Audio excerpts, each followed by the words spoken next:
So many people have been speaking about the climate crisis. So many things have been put on paper. But the real question is, why is it that we're still not acting at the scale and speed that is necessary? The extreme weather events that the scientists have long connected to the climate crisis are becoming far more frequent and far more destructive. For 150 years, we built up a world based on the assumption that we can exploit the planet for free, and it translates to very dramatic impacts happening right as we speak. The climate crisis is a threat multiplier, which means it exacerbates existing inequities in our society.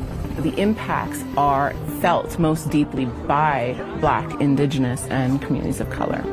We're living through an explosion of inequality. We need to remember we're on the same planet, and this is the planet that we need to make sustainable for the whole of humanity. Climate change is impacting food security as well as political stability in many nations around the world. 5 years ago, there were 80 million people marching towards starvation. That number jumped to 135 million. What caused the jump? It was man-made conflict like in Ukraine, compounded with climate shocks. No one is as vulnerable to climate change as farmers are. If you talk transformation, the first thing they want to know is, what must I do on my farm? We know that this transition will require a fast adoption of a lot of new technologies. And the question today is how to find the appropriate way to finance this technology. To put a number around it, it's an extra $2.5 to $3 trillion a year of additional finance that we have to find in order to get those emissions down. Financial institutions have a lot of roles to play to bring the advice and provide the financing to make these transitions happen. Younger generations are demanding a sense of purpose. They want to look at companies and say, I am investing with you all for this reason. With the upcoming 2 COPs taking place in Africa and the Middle East, we have this tremendous opportunity to put emerging markets at the forefront of our collective response to climate change. For international trade has to be part of the solution. How do we all get together to talk about a global carbon price that can guide us and help us to decarbonize the world? The solutions are there. What we need is governments to regulate, to invest, and we need business to act with values. History will look at us, people, politicians, corporate leaders. These times requires not only solutions but speed. There is nowhere else to look than the mirror. We are the ones that need to do this.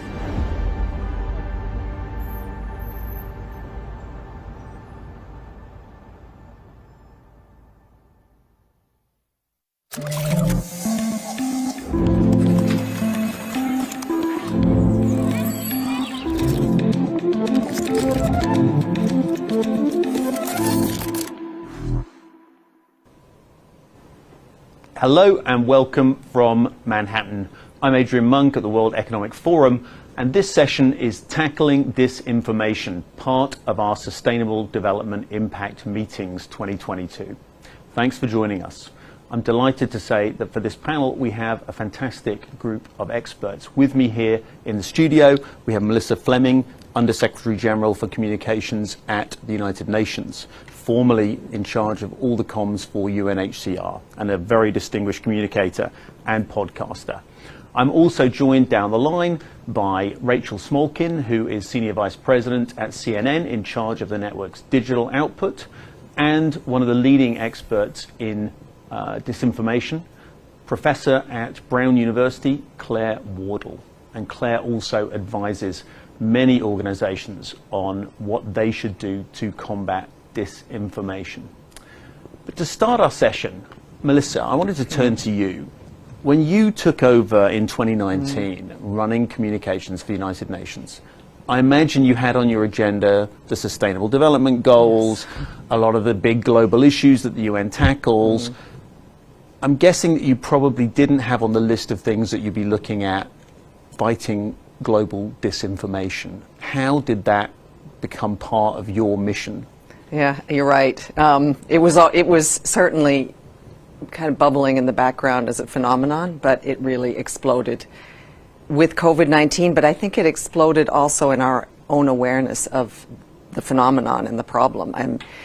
Because as long as the social media platforms had become so dominant, there was already a proliferation of mis and disinformation that was achieving what we were trying to achieve, a better world and a more inclusive, a more peaceful and harmonious world. It was making it more difficult. But with COVID-19, we realized very quickly we were in a communication crisis unlike any that we had ever been in before, because this was a novel pandemic, and we were asking the public around the world to do things that they were very uncomfortable doing. And there was also so little known. We know that communicating science from just looking back at communicating vaccines or communicating all kinds of science is hard, because it's not black and white, it's nuanced. And in this case, the virus was changing. And we're used to, as public health institutions or the UN or WHO, putting out kind of press releases or dry documents in the form of PDFs. And meanwhile, very emotive content was going out, people expressing their fears.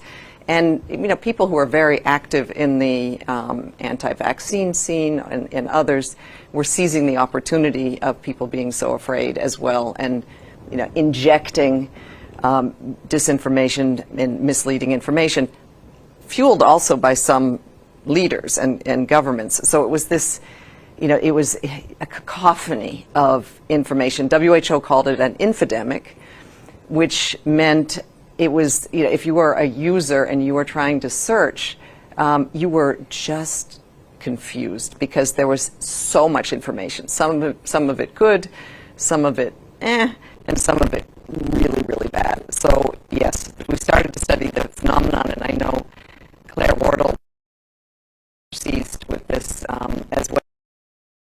So maybe she can comment, and then we can speak a little bit about what we did and how we kind of changed course and beefed up our operations to try to address it. Yeah, I'd love to hear a bit more about that. But Claire, I mean, you've been studying disinformation for probably longer than almost anyone in the academic and communications world. Give us a sense of how big a problem we're facing. This is something that a lot of people in the media talk about. It's something that you hear about, on shows dedicated to kind of examining the media world. But is it something that really everyday citizens ought to be concerned about, or is it something that's small enough to be contained and we should put some perspective to it? It is something that people should be concerned about, and I often say we can't put everything back into a box, that fundamentally our information environment will always be polluted in different ways, and that actually as citizens we have to learn how to navigate polluted information environments. And like pollution, some of it is by people who are trying to make money and they don't care and they're polluting the environment. Some people are doing it for political gain. So disinformation, which is people deliberately creating false information to cause harm, the amount of people doing that is relatively small, but they're pretty good at it because they're learning and they adapt and they evolve. The bigger problem is the fact that many citizens, all of us as humans, are susceptible. So as Melissa said, one of the reasons that the pandemic was such a difficult time was because we were all fearful. All of our lives were turned upside down. And so when as humans we are frightened, we're scared, we're unsure, our critical functions don't work as effectively. And so what that means is that we're all sharing information with each other, often trying to be helpful, but not understanding that actually it's false or misleading and it's going to lead to harm. So, this panel is called Tackling Disinformation, but really it's all forms of polluted information that we should be aware of and taking different steps, to stop Russian actors who are deliberately trying to destabilize a country. We need to take certain actions there. To prevent Uncle Bob from sharing misleading information at the Thanksgiving table is a different set of responses. So it's all of these different things that we need to learn and understand in order for us to try and mitigate the harms of polluted information. Thanks for that. And I want to bring Rachel in here. I mean, Rachel, you have a huge portfolio at CNN, but, you're in a position where CNN is both an organization that's trying to make sense of the world and trying to establish the facts. It's also part of a political war on who owns the narrative.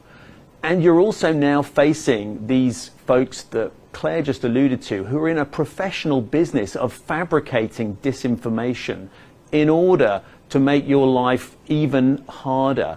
How do you and your colleagues kind of go about looking at that disinformation environment? Is this something that you've become used to, or is it something that's you're still learning to kind of navigate and learning to kind of make your way through?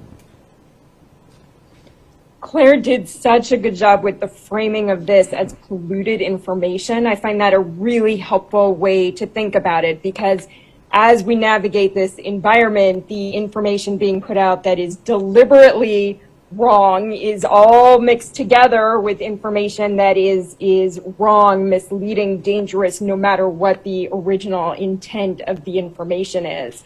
So we are navigating this in different ways and in different spaces. We've been very much in the space around the 2020 US presidential election, the claims of a stolen election, the false claims, the whole Stop the Steal movement that we've been really pressing to give audiences the facts, because the strength of our democracy is in our institutions and the public trust in the institutions. It becomes very complicated when there is not an agreed upon set of facts and a single narrative. There are the facts, and in the media, it's our job to continue to point those out, no matter what the politicization around it is.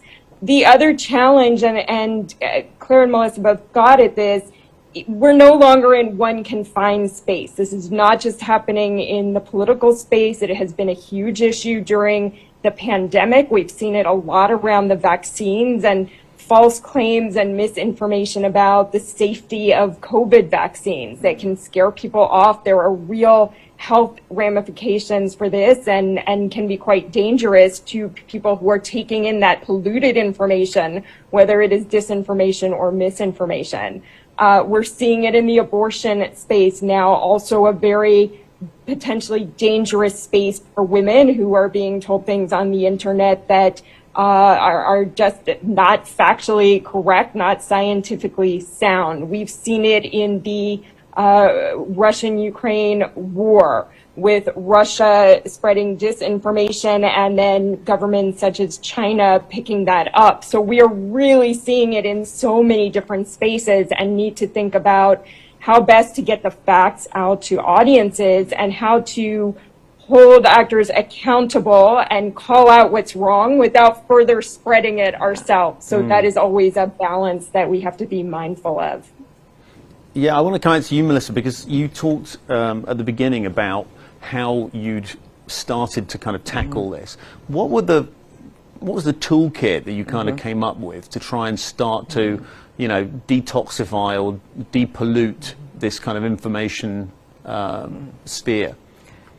Travel to where the disinformation also travels. Actually, Claire has spoken about data gaps. We need to find where people are searching and get there first, but not with a kind of boring 50-page document, but content that is produced in an engaging form that travels well digitally and works on social media.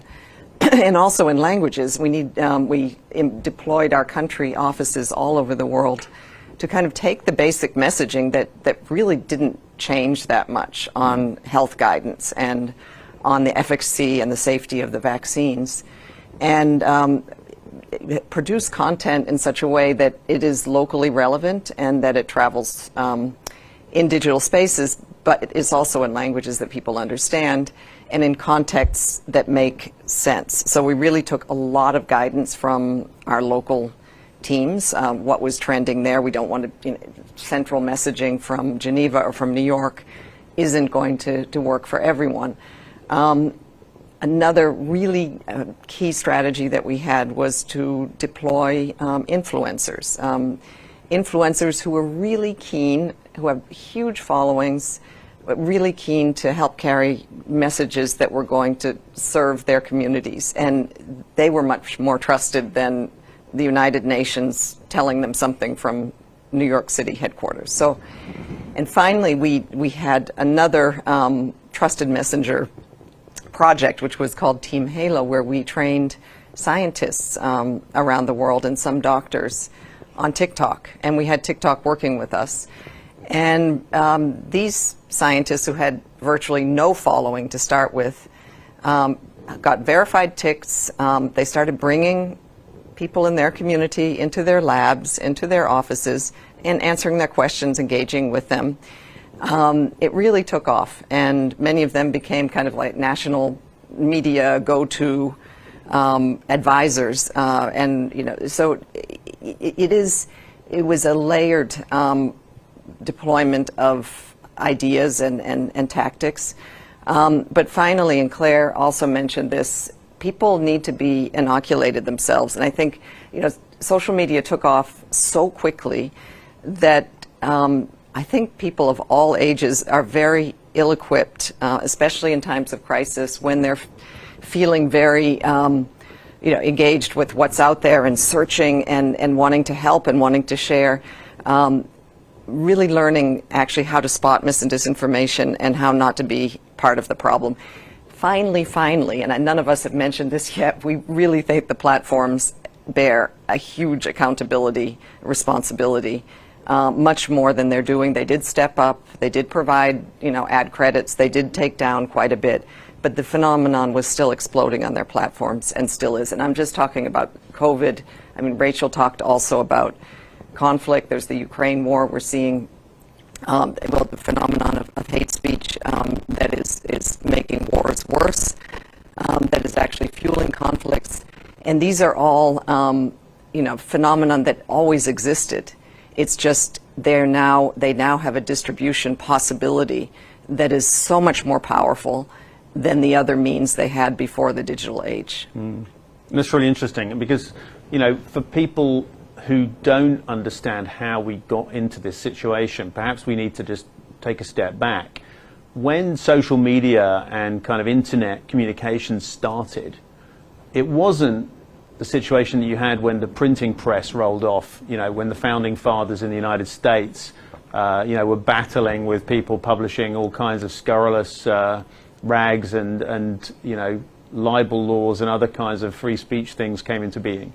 They were basically given a dispensation to say that anything that appears on your platform, as that word came to be, not publication but platform, is not content that you're responsible for.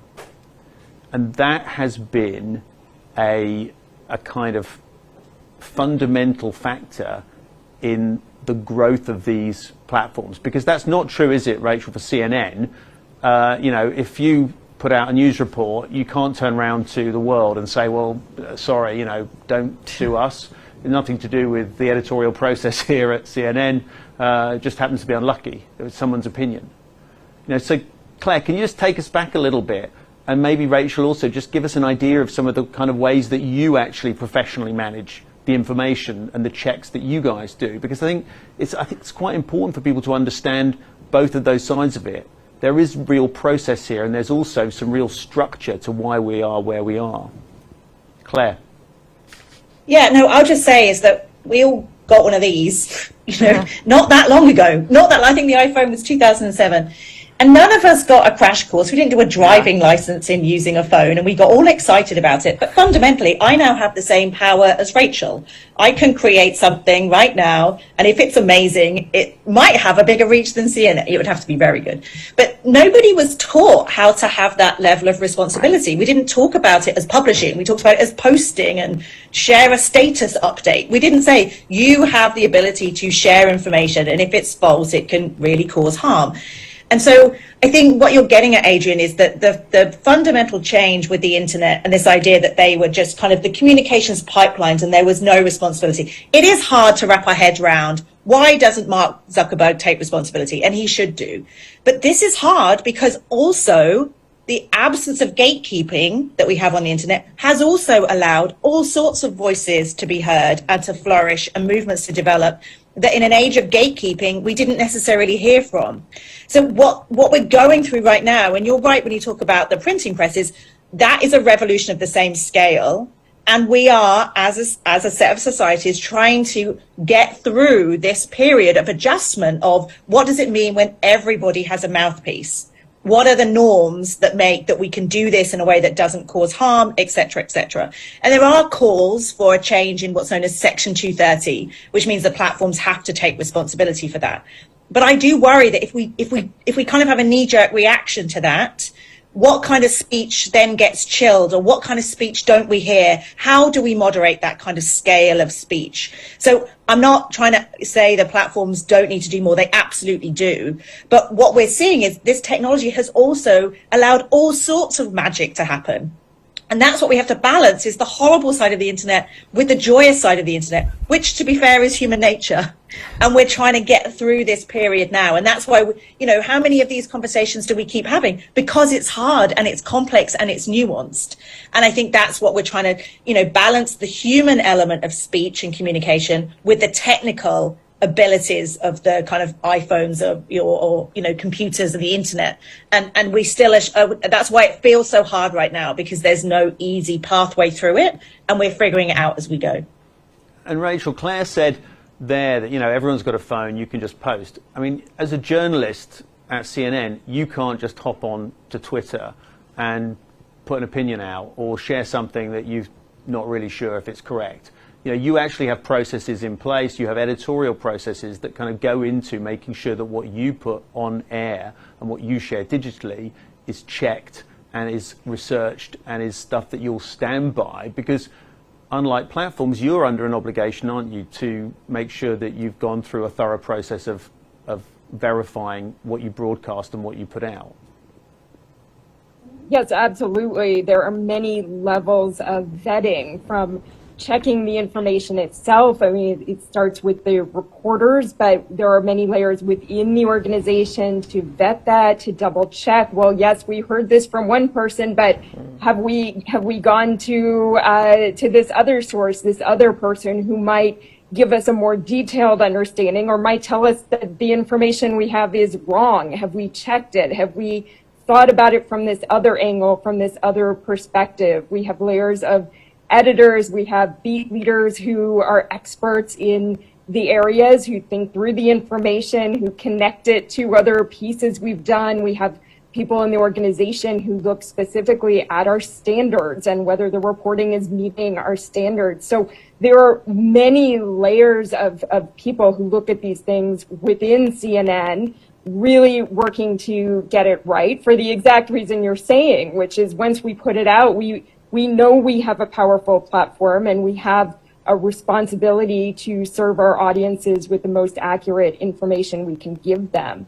When there is an error, I think that part of the process is also very important, to tell audiences exactly what we got wrong and fix that transparently. So we try to make sure we're very rarely in that space, but if we find ourselves in it, it's an important piece of accountability as well, to be always as clear with our audiences as we can. And Claire nailed it by saying there are many sides to the internet. We started this discussion by talking about how people were so anxious during COVID and looking for an outlet to share that, to let that out. And that's important too, as a way to bring those voices out and bring them together.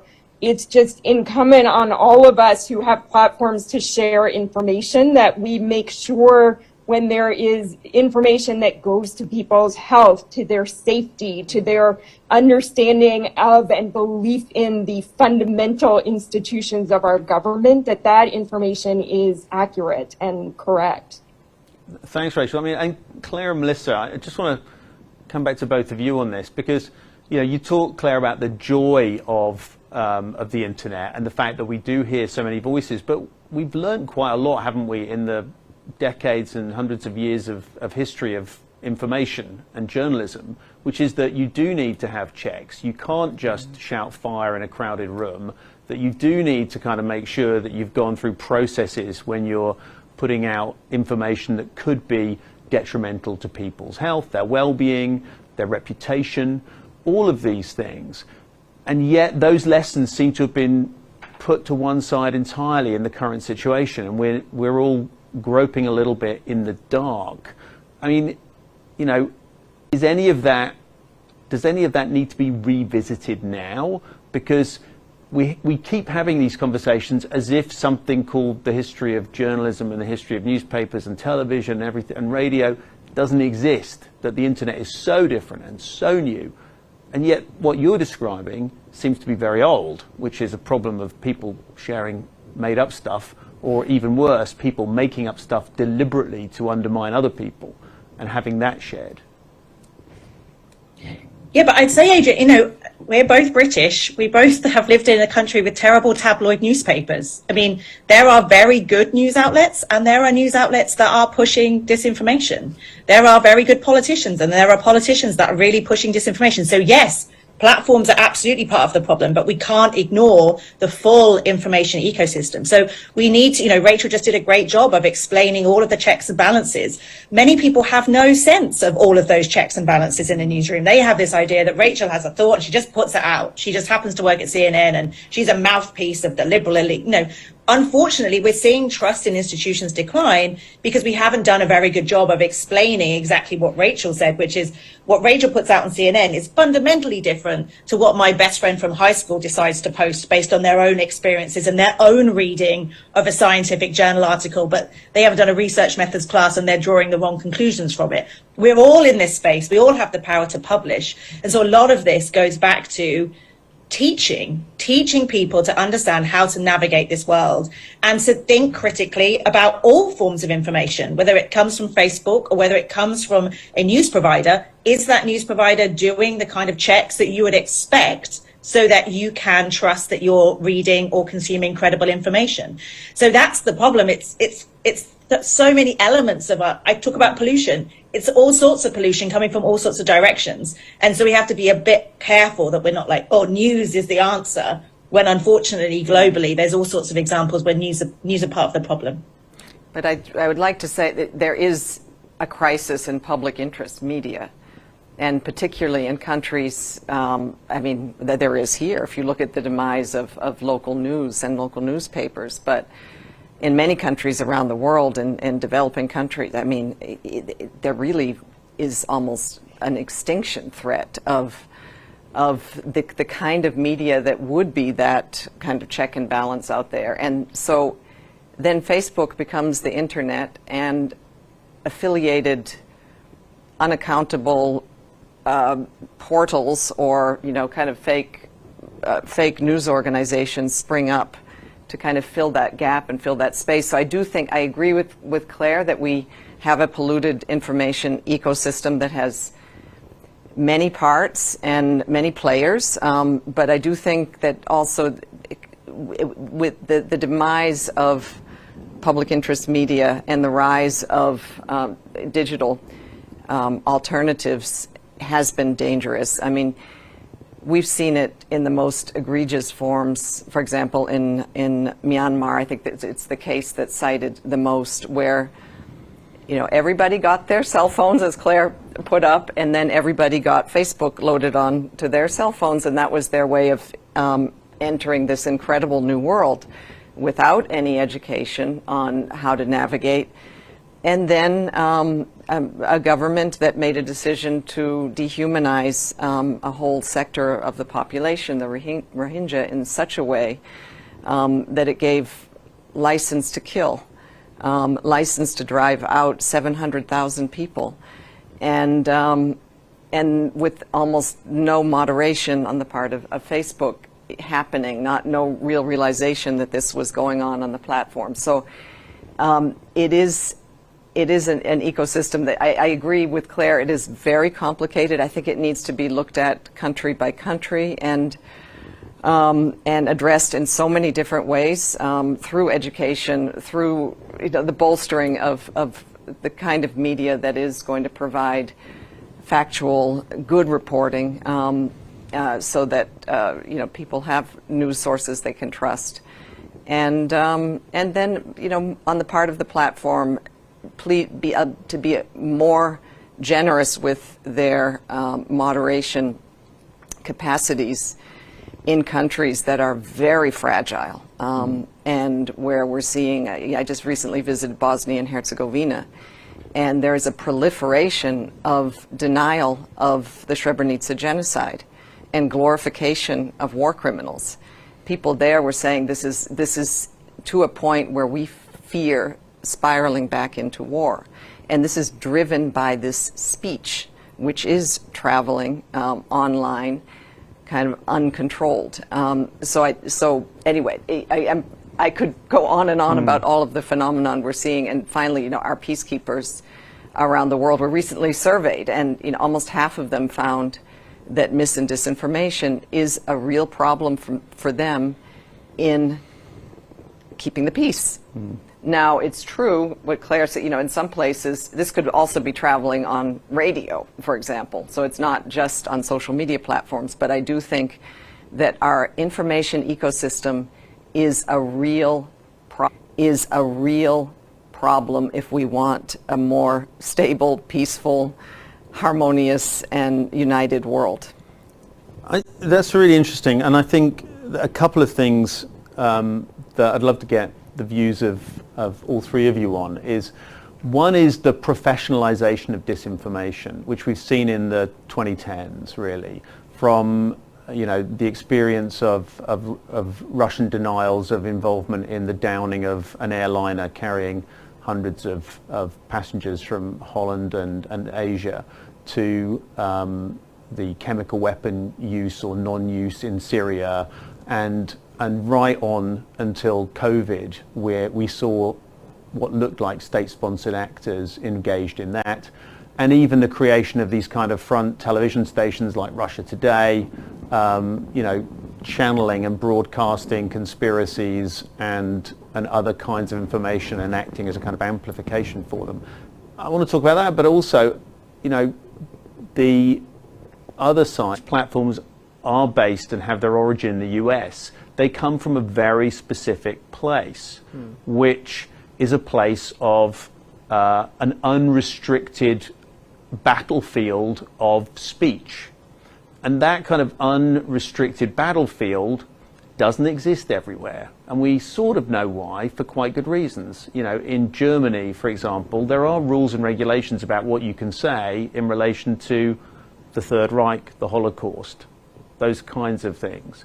In the UK, with the huge issues that the UK went through in the 70s and 80s, there is defense against racist speech and hate speech.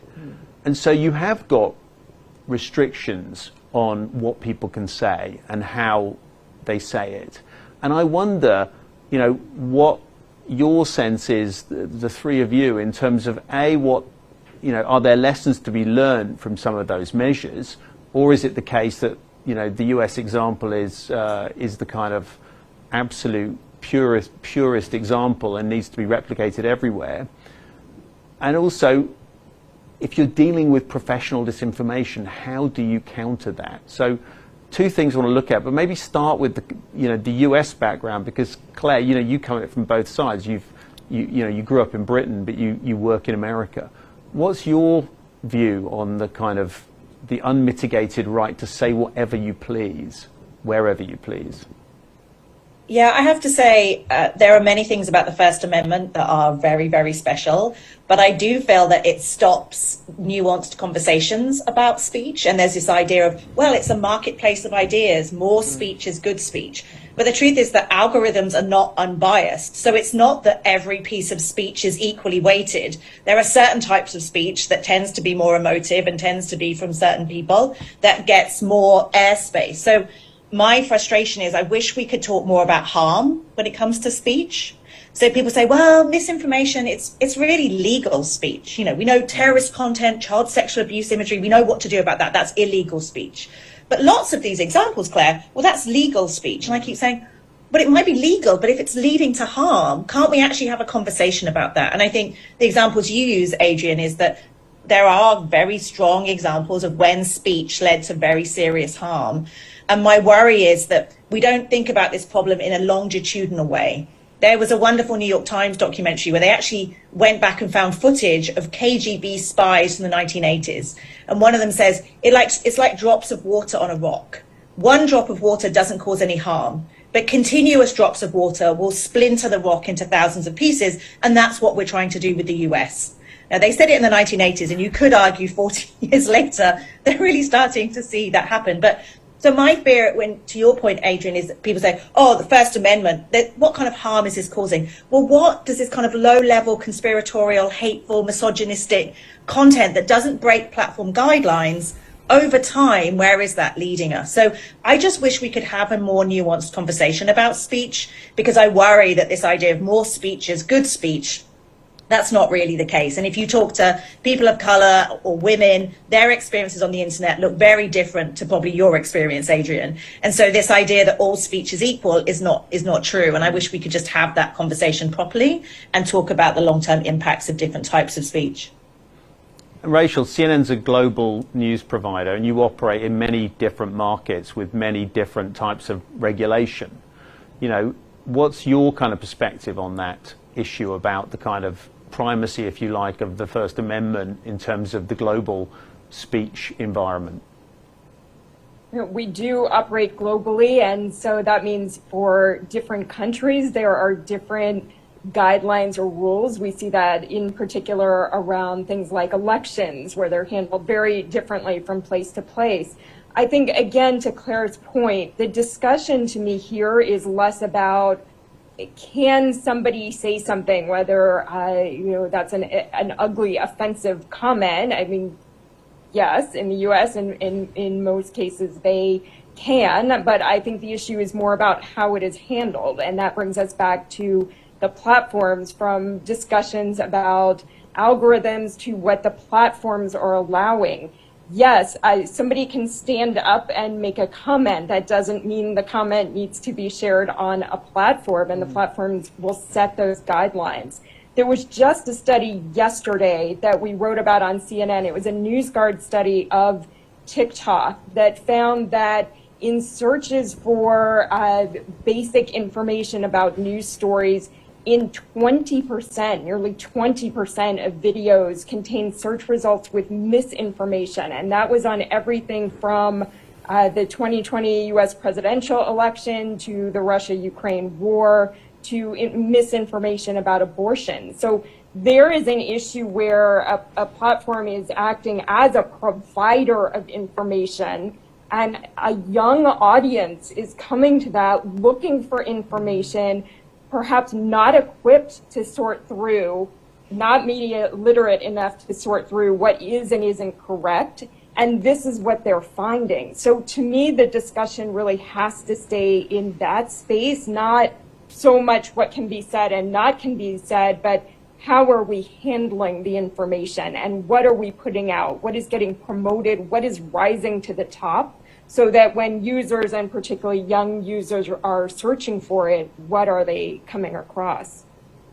I think that's a really important point. And Melissa, I mean, to some extent, what you've just heard from Rachel there about the speed at which users interact with platforms is so much faster even than the platforms themselves can manage or understand.